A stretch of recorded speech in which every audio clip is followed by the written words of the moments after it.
19h45, la Barry Info Soir. Messieurs, dames, bonsoir et bienvenue à cette nouvelle session d'information du mercredi 20 septembre 2023. Le comité directeur de l'Union des étudiants nigériens à l'université de Niamey a tenu cet après-midi une déclaration à la place AB de l'université Abdou Moumouni. Deux messages essentiels sont à retenir de cette déclaration: le soutien au CNSP et un problème interne à l'USN. La teneur avec le secrétaire général de l'UNUN, Bakim Batouré Al-Mustafa.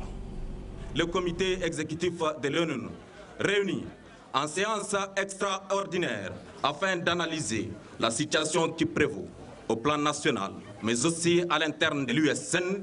Le comité exécutif de l'UNUN, désormais résolu à se battre aux côtés de la masse populaire et à défendre les vraies valeurs textuelles qui caractérisent notre cadre organisationnel, rend public.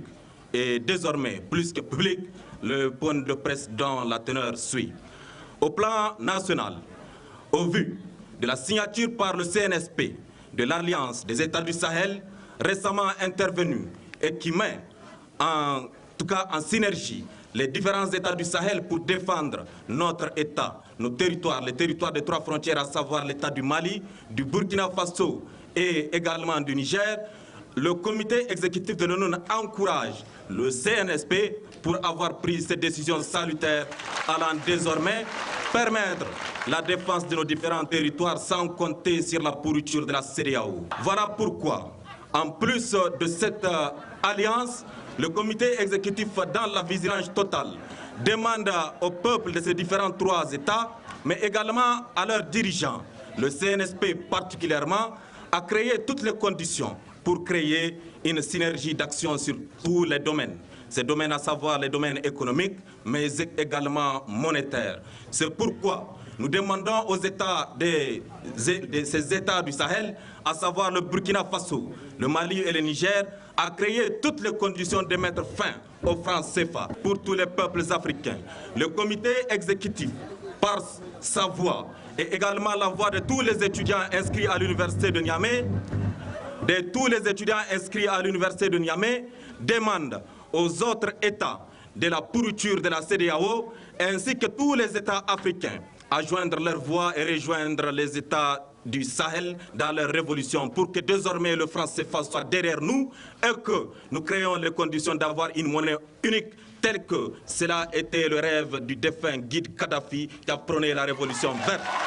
Chers camarades, chers militants, au vu de toutes ces situations, le comité exécutif de l'ONU demande au CNSP de serrer les ceintures ayant le peuple derrière lui, ayant les étudiants à ses côtés. On doit prendre toutes les conditions pour rendre vrai, plus que vrai, la souveraineté du Niger et au-delà de tous les peuples africains. À l'interne, chers camarades, depuis quelques jours, vous avez constaté à l'USN un désordre total que le comité exécutif face auquel le comité exécutif de l'ONU ne peut s'en tenir à ce désordre et à l'obligation. L'ONU, en tant que section mère, a l'obligation de rappeler à l'ordre toutes les parties afin que désormais l'USN puisse s'unir comme cela se veut de par la devise de l'USN et que l'on puisse savoir dire unité, lutte, victoire. Nous sommes à un moment où l'USN n'a pas besoin de division. Nous sommes à un moment où l'USN n'a pas besoin d'être manipulé par des personnes extérieures. C'est pourquoi, face à cette situation, le comité exécutif en tant que section mère a l'obligation d'élucider les consciences et que les consciences averties puissent comprendre véritablement ce qui est en train de se passer désormais. Éducation, toujours avec la coalition ASSO-EPT qui organise depuis ce matin un atelier de renforcement de capacité de ses membres et organisations alliées. Cet atelier est placé sous le thème l'élaboration des politiques sensibles au genre. Le compte-rendu de la cérémonie, c'est avec Nafissatou Yahya et Sadou Doumi. C'est pour promouvoir le droit à l'éducation pour tous et pour les jeunes filles en particulier que la coalition ASSO-EPT organise cet atelier de renforcement de capacité. Les échanges de cette rencontre entre les membres de la coalition et les organisations alliées vont s'articuler autour du thème « L'élaboration des politiques sensibles au genre ». Cette présente session de renforcement des capacités des membres de la coalition et des structures alliées sur l'élaboration des politiques sensibles au genre s'est fixée comme objectif renforcer les connaissances des participants sur les contours des politiques éducatives nigériennes et leur niveau de sensibilité au genre, identifier des stratégies et actions susceptibles d'influencer les politiques éducatives et de les rendre sensibles au genre. Ce faisant, cette session devrait outiller les participants que vous êtes à s'investir dans vos espaces respectifs en faveur de la prise en compte effective du genre dans les politiques et programmes éducatifs du Niger. C'est pourquoi le président de la coalition ASSO-EPT a exhorté les participants à une concertation des efforts en faveur de la réduction des inégalités dans l'accès aux services sociaux de base s'avère plus que nécessaire. Et c'est dans cette perspective et pour contribuer efficacement à la promotion des droits humains et garantir au mieux la prise en compte des besoins des groupes discriminés dans l'offre des services sociaux de base, dont l'éducation, que ASSO-EPT a initié un cadre d'alliance avec plusieurs organisations de groupes marginalisés et avec comme vision promouvoir un cadre de partenariat à même de faciliter la conduite des actions conjointes de plaidoyer en faveur de la promotion du bien-être des couches vulnérables. L'occasion a enfin été saisie par le président de la coalition ASSO-EPT pour remercier leurs partenaires techniques et financiers, dont le Partenariat mondial pour l'éducation PME et Oxfam IBIS. Début ce matin des travaux sur le dialogue féminin organisé par l'ONG FAD Niger. Ces assises ont vu la présence de plusieurs invités ainsi que des femmes représentantes des 8 régions du pays. C'était à l'hôtel Bravia de Niamey, nous rapportent Asma Oussedou et Boubacar Souley. Ces assises marquent le début du dialogue féminin initié par l'ONG Femmes, Action et Développement FAD, une activité qui vise à défendre la cause des femmes et des enfants sur l'étendue du territoire national, mais aussi à faire le bilan des actions entreprises en faveur de la femme nigérienne ces dernières décennies. C'est une journée pleine d'émotions pour moi. Une journée introductive à la longue et belle aventure que nous allons conduire ensemble. De la femme de Tillabéri à celle d'Agadez, de manière participative, inclusive et prenant en compte les préoccupations et aspirations des femmes et enfants nigériens dans leur grande majorité. Oui, ensemble. Et je veux que chacun et chacune ici garde ce mot à l'esprit, car c'est celui qui a suscité la création du mouvement pour le respect des droits des femmes et des enfants, MRDFN, en 2017 par l'ONG FAD. La présidente du mouvement pour le respect des droits des femmes et des enfants du Niger, MRDFN, appelle les femmes à réfléchir sur les questions cruciales. Aujourd'hui, nous vous invitons de nouveau à redoubler d'engagement et de solidarité, à conjuguer vos compétences et vos énergies individuelles et collectives avec courage et détermination afin de préparer le dialogue national inclusif à venir et de participer ainsi valablement à la nouvelle marche de notre pays. Retenons que les défis qui nous attendent sont énormes et la place de la femme dans la société doit être, est et sera toujours un indicateur authentique du niveau réel de développement humain, économique, social et culturel d'un pays. Cette initiative de l'ONG FAD est beaucoup appréciée par la ministre de l'Éducation nationale, de l'alphabétisation, de l'enseignement professionnel et de la promotion des langues nationales. Je suis ici pour donc apporter mon soutien de manière constante, comme par le passé, aux actions que mène FAD pour le droit des femmes, pour l'autonomisation des femmes. Son action dans la promotion de la scolarisation des filles. Il a déjà été dit, lorsqu'une fille est scolarisée, la société a beaucoup plus de chances d'avoir des enfants instruits, qui connaissent leurs droits et qui sont prêts à œuvrer pour le développement du pays. Je suis donc là, mes sœurs, pour vous souhaiter d'avoir de bonnes assises. La présente rencontre, qui a vu la présence des femmes venues des 8 régions du pays, durera 3 jours. Nous en venons à notre rendez-vous hebdomadaire de la chronique judiciaire qui traite aujourd'hui de la répression des crimes de guerre, un sujet qui sera traité par Alfred Gobagé, juriste, également président de Raza Presse. Très bonne réception à vous.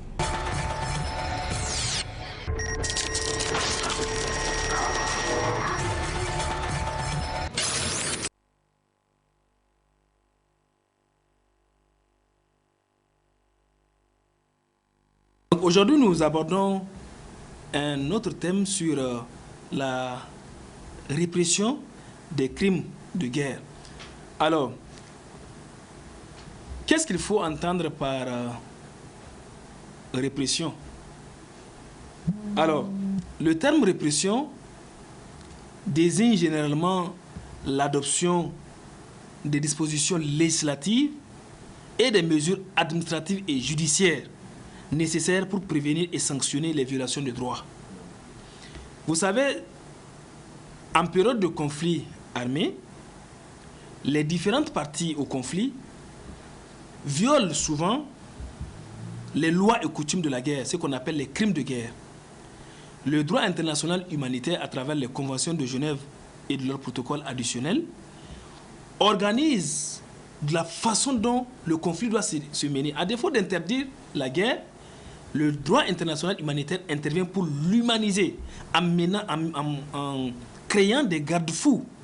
Voilà comment la guerre doit se faire, voilà qui il faut toucher, voilà qui il ne faut pas toucher, les biens qu'on doit toucher, les biens qu'on ne doit pas toucher. C'est une façon d'humaniser la guerre.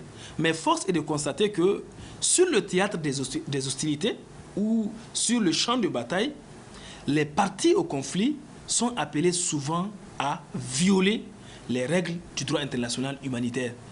C'est pourquoi les conventions de Genève ont prévu des mécanismes de répression. Vous avez l'adoption du statut de Rome, le statut de la Cour pénale internationale, qui prévoit un certain nombre d'infractions, qui prévoit la répression des crimes de guerre et qui peuvent être poursuivis au niveau de certaines juridictions.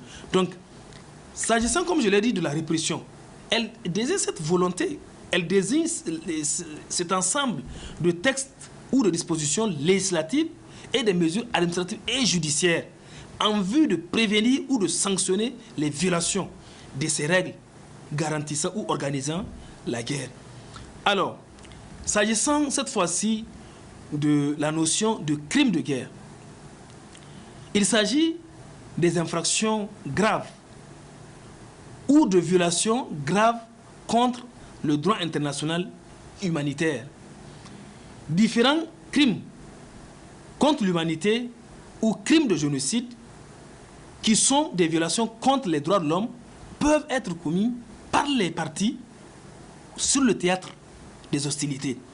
Ces crimes qui sont commis dans ce contexte-là, dans le contexte de conflit armé, sont soit dirigés contre des personnes ou des biens qui sont protégés par le droit international humanitaire. Les conventions de Genève, les 4 conventions de Genève et le protocole additionnel cité tantôt, interdisent par exemple de toucher les lieux de culte. Les lieux de culte par vocation sont des biens civils qui ne doivent pas être touchés. Les écoles, les hôpitaux sont des biens civils qui ne doivent pas être touchés. Donc vous voyez qu'en prenant pour cible les lieux de culte, les écoles, les hôpitaux, les ponts, les canaux d'eau, etc., là, la partie à l'origine de ces violations-là commet ce qu'on appelle les crimes de guerre. C'est un crime de guerre, puisque c'est des biens protégés. Alors, ces crimes sont dirigés vers des individus ou vers des biens.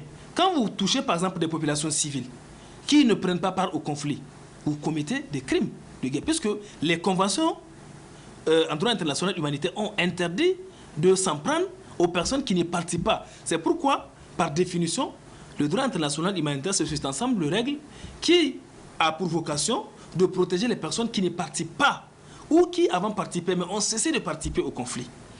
La deuxième composante, c'est que ces violations peuvent être dirigées contre des biens, tels que les écoles, tels que les hôpitaux, tels que les canaux d'eau, et tout ce qui est vital à la survie des populations. Il y a un certain nombre d'obligations qui incombent à l'État dans ce contexte. Mais vous pouvez constater que parmi ces crimes, on a les crimes contre l'humanité, on a les crimes de génocide, par exemple l'intention de tuer à grande échelle, le meurtre, le génocide de toute une partie de la population. C'est des crimes contre l'humanité, c'est des crimes qui sont commis, c'est des génocides, des crimes de génocide.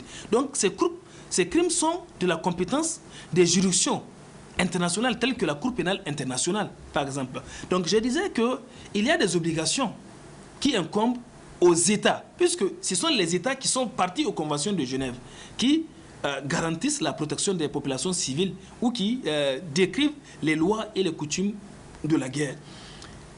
La première obligation, donc l'État doit se doter d'une législation nationale qui interdise et qui réprime les infractions graves, soit en adoptant une loi distincte à cet effet, soit en amendant des lois existantes.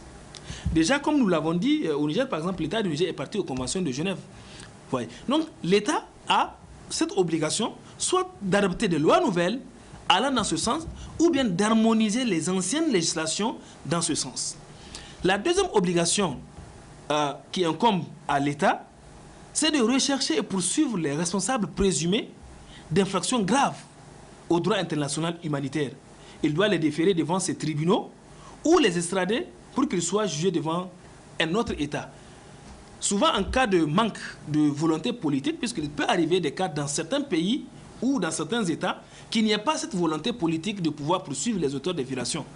Donc c'est en ce sens que la Cour pénale internationale peut se substituer aux juridictions nationales pour pouvoir poursuivre les auteurs de ces infractions.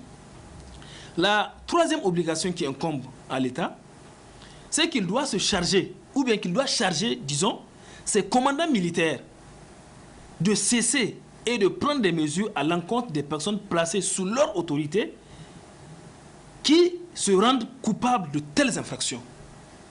L'État doit encore donner plus attirer plus l'attention des commandants militaires afin qu'ils contrôlent ou bien qu'ils attirent l'attention des hommes sur le terrain pour qu'ils puissent respecter et faire respecter ces lois et coutumes de la guerre.